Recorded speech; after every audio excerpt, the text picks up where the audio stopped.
प्रिय विद्यार्थियों, महर्षि गौतम शिक्षण संस्थान के ऑनलाइन डिजिटल प्लेटफॉर्म पर मैं महिपाल सिंह राठौड़ आपका हार्दिक स्वागत करता हूं। आज हम कक्षा 10 विषय संस्कृत और उसका जो प्रकरण यानी कि जो प्रथम पाठ हम पढ़ रहे थे सूची पर्यावरणम, जिसका भाग 3 आज हम पढ़ेंगे। ठीक है, जो श्लोक हमारे रह गए थे उनका जो हिंदी अनुवाद है वो आपको समझाया जाएगा आज। ठीक है, तो बढ़ते हैं आगे। प्रथम पाठ सूची पर्यावरणम, और इसका जो 5वां पद जो है उसका अध्ययन हम करने जा रहे हैं आज। ठीक है, तो 5वां जो पद है सूची पर्यावरणम का, उसमें लिखा हुआ है हरित तरुणाम ललित लतानाम माला रमणीया कुसुमावली समीर चालिता श्यानीम वर्णिया नवमल्लिका रसालम मिलिता रुचिरम संगमनम सूची पर्यावरणम। ठीक है, तो इस तरीके से ये हमारा 5वां पद है। तो अब 5वां पद जो है इसका अर्थ जानते हैं कि 5वें पद का हिंदी अनुवाद क्या है। हरित तरुणाम यानी कि हरे भरे वृक्ष, हरे भरे वृक्ष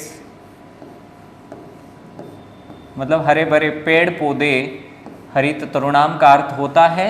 फिर ललित लतानाम मतलब ललित लताएं यानी कि मधुर लताएं, ललित लताएं की ललित लताएं यानी कि मधुर लताएं, माला मतलब इनकी जो पंक्तियां हैं, पंक्तियां, रमणीया यानी कि रमण करने के योग्य, करने योग्य अर्थात रुचिप्रद कह सकते हैं हम। कि कवि कह रहे हैं कि ग्रामीण क्षेत्र में जहाँ पर प्रदूषण जो है वो बिल्कुल कम है, कवि ने ऐसा कहा कि ग्रामीण क्षेत्र में प्रदूषण बिल्कुल कम है, इसलिए तो कवि कहता है कि मैं क्षण भर के लिए गांव की सीमा पर जाना चाहता हूं या वन प्रदेश की ओर जाना चाहता हूं, जहां पर पेड़ पौधे हो, जहां पर नदियां बह रही हो और जहां पर मतलब शुद्ध पानी हो, पीने योग्य पानी, झरने, नदी, तालाब ये सब हो, और जहां पर पक्षी जो है वो अपनी मधुर आवाज में बोले। तो कवि कह रहा है कि मैं ऐसे स्थान पर जाकर अपने जीवन को अच्छे से जीना चाहता हूँ, यानी कि ऐसी जगह जहाँ पर प्रदूषण बिल्कुल भी न हो। तो कवि ने कहा कि ग्रामीण क्षेत्र में या वन प्रदेश में क्या होता है, हरे भरे वृक्ष होते हैं और ललित लताओं की जो पंक्तियां हैं वो रमण करने योग्य होती है, अर्थात विचरण करने योग्य होती है, या मन को जो है वो रुचिप्रद करती है। ठीक है, रुचिप्रद अपन कह सकते हैं। फिर है कुसुमावली,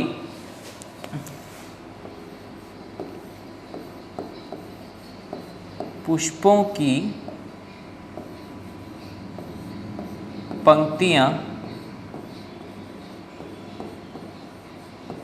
पुष्पों की पंक्तियां, समीर, समीर मतलब हवा, वैसे समीर का अर्थ होता है ठंडी हवा का झोंका, चलिता मतलब चल रही है,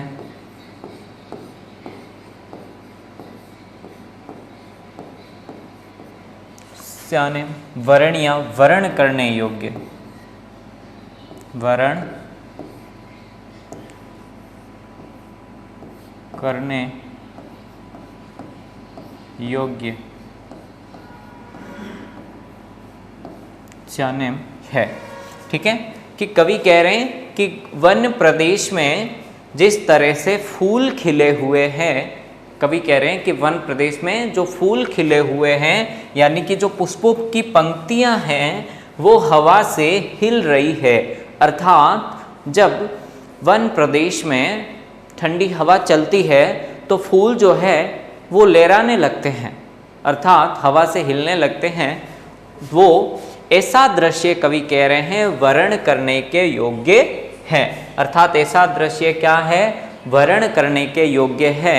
अर्थात कवि कह रहा है कि ऐसा दृश्य मैं अपनी आंखों से देखना चाहता हूँ। फिर है नव मल्लिका यानी कि चमेली, रसालम का अर्थ होता है आम,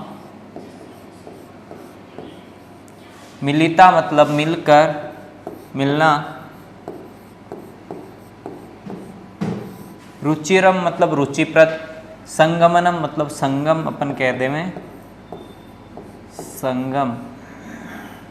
ठीक है, कवि कह रहे हैं कि चमेली और आम दोनों का मिलना एक रुचिरम मतलब रुचिप्रद संगम है, रुचिप्रद संगम है, रुचिप्रद। ठीक है, कवि कह रहे हैं कि वन क्षेत्र में क्या है कि वहां पर आम भी है, वहां पर आम के वृक्ष भी है और चमेली भी है। तो इन दोनों का मिलना, इन दोनों का जो संगम है उसको कवि ने रुचिप्रद बताया है। ठीक है, फिर है सूची पर्यावरणम, अर्थात शुद्ध पर्यावरण ही हमें शरण दे सकता है या शुद्ध पर्यावरण ही हमें एक नया जीवन दान दे सकता है। ठीक है, तो इस पद का मतलब यही है कि कवि कह रहे हैं कि मैं ऐसी जगह पर जाऊं जहां पर यानी कि वन प्रदेश में हरे भरे वृक्ष, ठीक है, और ललित लताओं की पंक्तियां हो जो रमण करने के योग्य हो, और जहां पर पुष्पों की पंक्तियां जो हवा से लहरा रही है वो भी वर्ण करने के योग्य हैं। और कवि कह रहे हैं उस वन प्रदेश में चमेली और आम का मिलना भी एक रुचिप्रद संगम है और मैं उस संगम को अपनी आंखों से देखना चाहता हूं, ये कवि की इच्छा है। तो हम आगे बढ़ते हैं।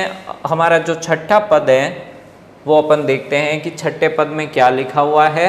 तो छठा पद हमारा क्या कहता है, ऐ चल बंदो खगकुल कलरव गुंजित वन देशम पुर कलरव संभ्रमित जनेबियो धृत सुख संदेशम चाक चिक्य जालम नो कुरिया जीवित रस हरणम सूची पर्यावरणम। ठीक है, तो इस तरह से हमारा छठा पद था, ऐचल बंदो। ठीक है, तो इसका भावार्थ हम समझते हैं कि इसका भावार्थ क्या है। ऐचल बंदो का मतलब हे बंधु,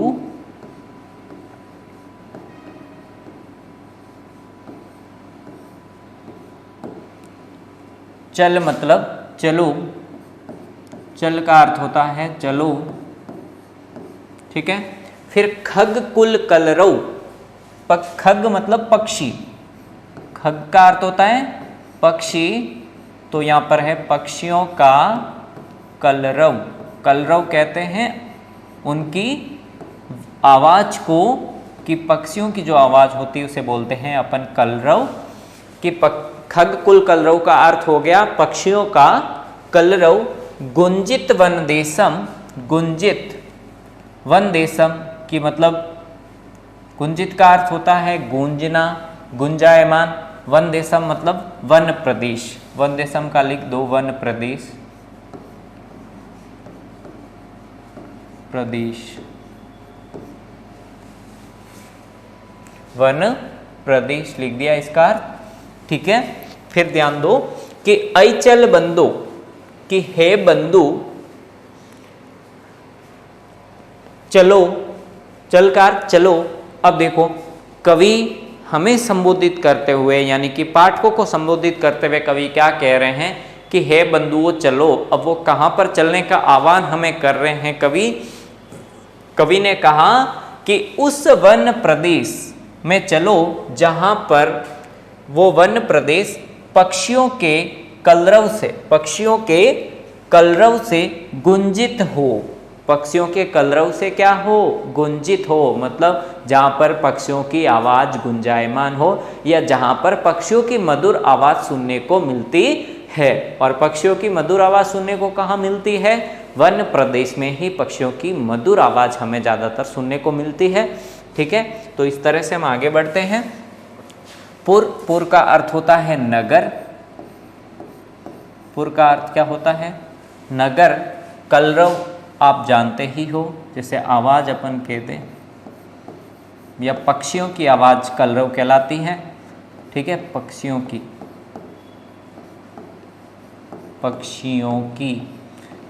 की आवाज़ ही कलरव कहलाती है। संभ्रमित का अर्थ जैसे भ्रमित ही होता है, भ्रमित। जनेबियो मतलब लोग।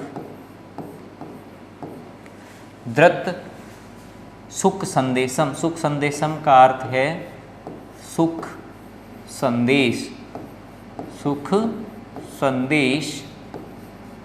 फिर द्रुत का अर्थ धारण करो, धारण करना, धारण करो। ठीक है, तो यहाँ पर मैंने इसका हिंदी अनुवाद लिख दिया है इस पंक्ति का कि पुर कलरव संभ्रमित जनेबियो द्रत सुख संदेशम।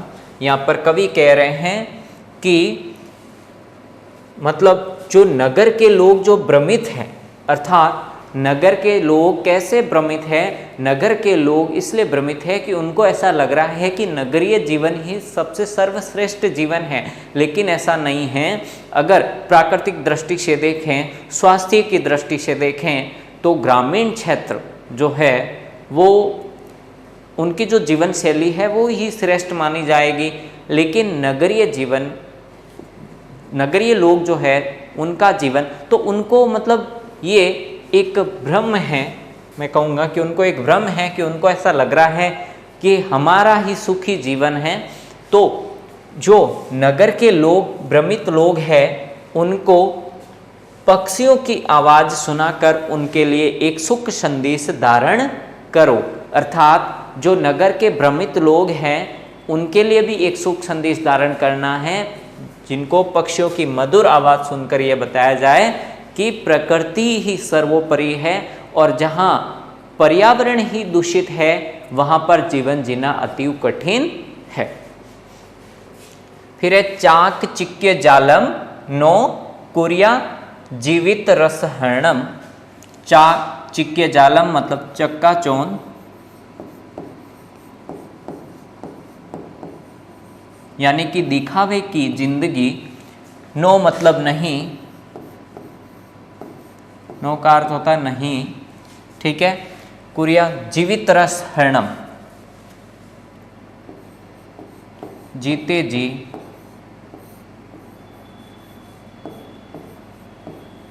रस का हरण, जी रस का हरण।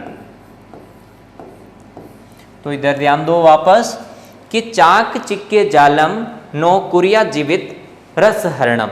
ठीक है, तो चाक चिक्के जालम का अर्थ है चक्का चौंध नहीं हो, कुरिया जीवित रस हरणम, किस नगर के लोग जो है वो चक्का चौंध का जीवन बिता रहे हैं, यानी कि दिखावे की जिंदगी में ज़्यादा विश्वास कर रहे हैं, और दिखावे की जिंदगी में ज़्यादा विश्वास करने के कारण वो अपने पर्यावरण को जो है नुकसान पहुंचा रहे हैं। तो ऐसे लोगों को मतलब हमें कवि ये समझाना चाह रहा है कि वो जीते जी अपने रस का हरण कर रहे हैं, अर्थात जीते जी जो है वो अपने जीवन का जो सार है उसको बिल्कुल भी नहीं समझ पा रहे हैं, और उनका जीवन जो है वो नीरसता से भर जाएगा, क्योंकि अगर पर्यावरण प्रदूषित होगा तो वो हमें एक नीरस जीवन ही दे पाएगा। ठीक है, तो कवि ने कहा है कि उस दिखावे की दुनिया से बाहर आना चाहिए नगर के लोगों को, और उन्हें जीते जी अपने जीवन का रस का हरण नहीं होने देना चाहिए। फिर है सूची पर्यावरणम, यानी कि शुद्ध पर्यावरण ही हमें शरण दे सकता है। तो हम आगे बढ़ते हैं। ठीक है,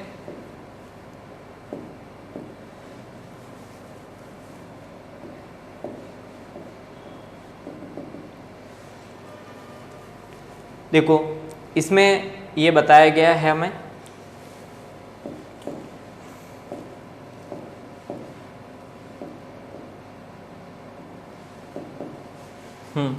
सूची पर्यावरणम, यानी कि हमें अपने पर्यावरण को क्या रखना चाहिए, शुद्ध रखना चाहिए। तो कवि ने ये बताया गया है कि हे बंधुओं, हमें नगर के लोगों को ये बताना चाहिए कि ये ग्रामीण क्षेत्र जो है वो ही पर्यावरण के अनुसार बिल्कुल सही है, और जिस तरह से ग्रामीण क्षेत्र में पर्यावरण का ध्यान रखा जाता है उसी तरह हमें नगर के जीवन में भी ये बिल्कुल करना चाहिए। और नगर में जो रहने वाले लोग हैं वो दिखावे के जीवन में विश्वास नहीं करके वास्तव में प्रकृति से जुड़ाव रखें, क्योंकि जो व्यक्ति प्रकृति से जुड़ाव रखता है वही एक सच्चा जीवन या आनंदमय जीवन जी सकता है। ठीक है, और ये जो पाठ हैं प्रदूषण के बारे में, तो इससे हमें यही सीख मिलती है कि प्रदूषण जो है, ठीक है, वो हम लोग ही फैलाते हैं, और अगर हम मिलकर इसका उपाय करें तो हम आसानी से जो है इससे जीत सकते हैं। ठीक है, तो आज हमने 2 पद पढ़े, 5वां और 6वां। ठीक है, तो 5वें पद में ये बताया गया है कि हरे भरे वृक्ष, ललित लताएं की पंक्तियां वन प्रदेश में रमण करने योग्य हैं, और पुष्पों की पंक्तियां जो हवा से चल रही है, जो हवा से पुष्प लहरा रहे हैं, वो भी वर्ण करने योग्य हैं। फिर चमेली, आम, इन दोनों का मिलना भी क्या है, एक रुचिप्रद संगम है। ठीक है, फिर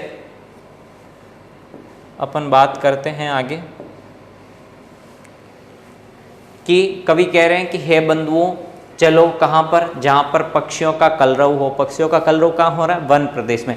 तो कवि ने कहा कि हे बंधुओं वन प्रदेश की ओर चलो, जहाँ पर पक्षी कलरव करते हैं, और पुर कलरव संभ्रमित जनेबियो, और जो इस नगर के लोग जो हैं वो भ्रमित हैं, उनको ऐसा लग रहा है कि नगरीय जीवन सर्वश्रेष्ठ है, उनके लिए हमें ये सुख संदेश धारण करना चाहिए, और दिखावे के जीवन में विश्वास नहीं करना चाहिए, क्योंकि ये दिखावे का जीवन हमारे जीवन में जीते जी रस का हरण कर रहा है।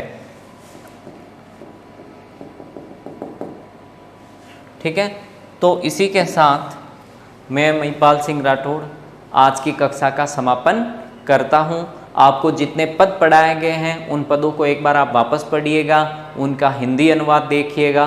ठीक है, और पीछे पाठ्य पुस्तक में जो प्रश्न हैं उनके उत्तर देने की कोशिश कीजिएगा। ठीक है, तो हमने जितना भी पढ़ा वो उसका हिंदी अनुवाद आपको आना चाहिए। धन्यवाद।